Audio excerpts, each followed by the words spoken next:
पीलिया जो है हमारे बॉडी में आरबीसीज़ होती हैं, ठीक है? उनकी लाइफ साइकिल होती है 90 टू 120 डेज़। उसके बाद जब उनकी लाइफ साइकिल पूरी हो जाती है तो ये डिस्ट्रॉय होकर बिलिरुबिन बनता है। बिलिरुबिन क्या है? जब हमारी आरबीसीज़ जब टूटती है तो हीमोग्लोबिन बनता है।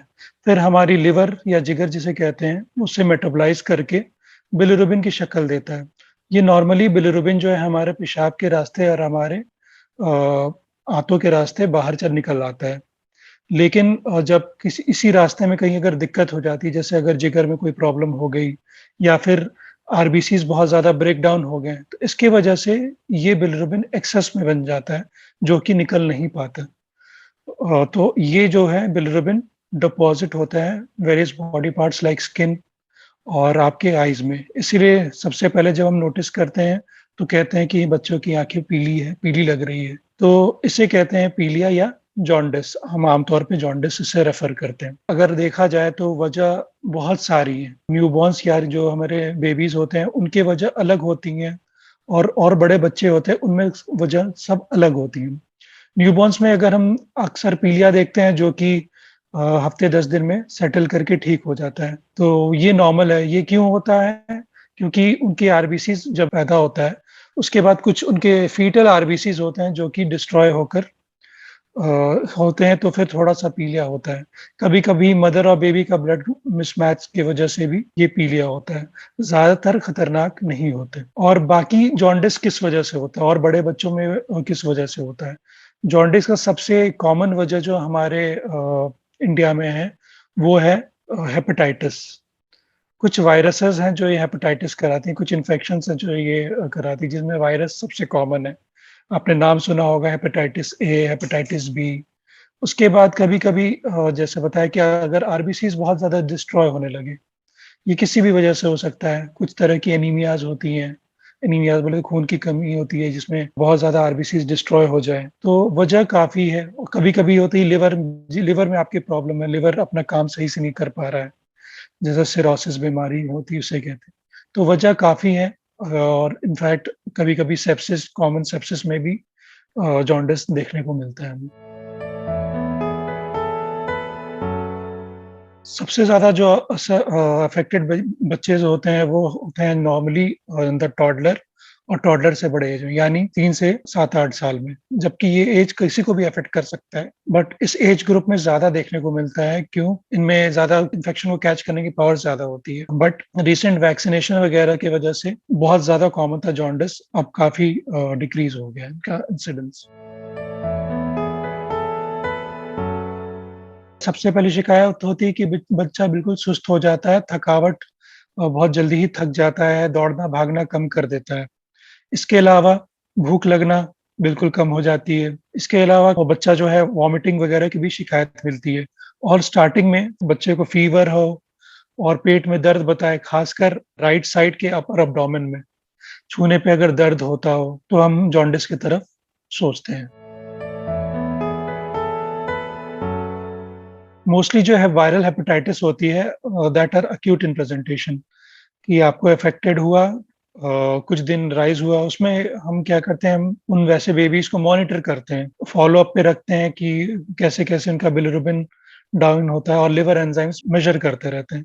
कभी-कभी, not every time, but it can be dangerous जबकि आपके लिवर जो है बिल्कुल ही काम करना बंद कर दे, इतना ज़्यादा लिवर इन्फ्लेम हो जाता है कि लिवर अपना काम करना बंद कर देता है, पीलिया बहुत ज़्यादा बढ़ने लगती है, तब ये बिल्कुल नुकसानदेह। अगर आपको बच्चा पीला थोड़ा-सा भी लग रहा है, लगता है आपका बच्चा बिल्कुल सुस्त हो रहा है, जल्दी थक रहा है, तो you consult your doctor as early as possible क्योंकि जॉन्डिस के जैसे मैंने बताया बहुत सारी वजह है, एक नहीं है।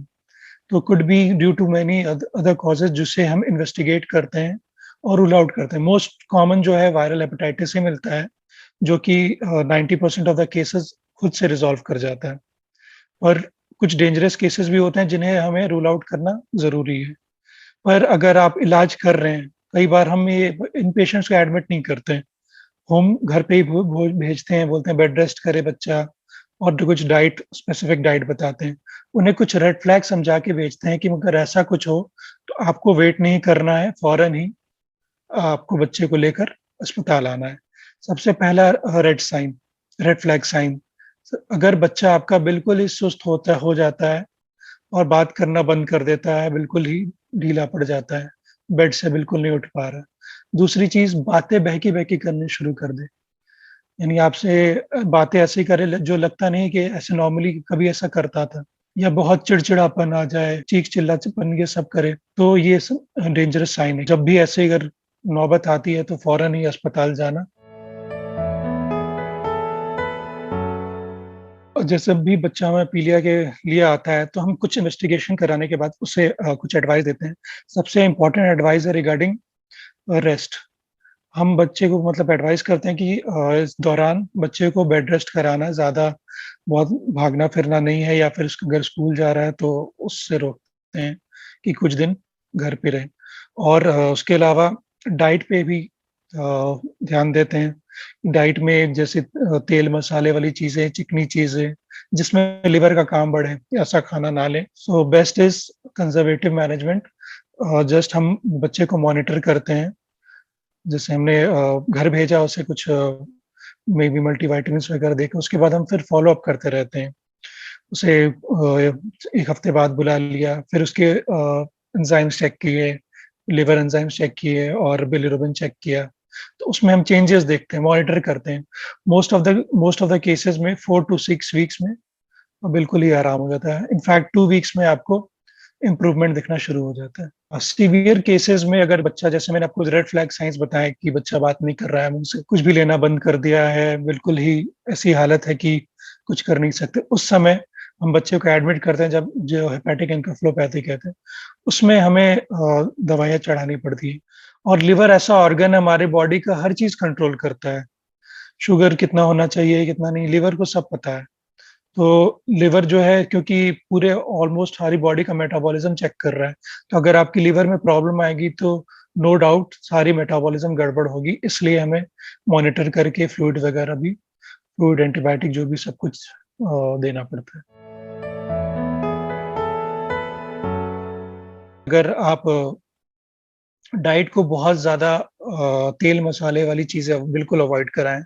जैसे बच्चे अक्सर बाहर की चीज़ें पसंद करते हैं, हमें घर का खाना बताते हैं जैसे सादी खिचड़ी, दलिया और मीट मसाला ये सब हम अवॉइड कराते हैं। तो खाने में बिल्कुल सिंपल खाना लाइक मेबी खिचड़ी, राइस, दाल और दलिया तो और ये सारी चीज़ें हम दे सकते हैं बच्चे को।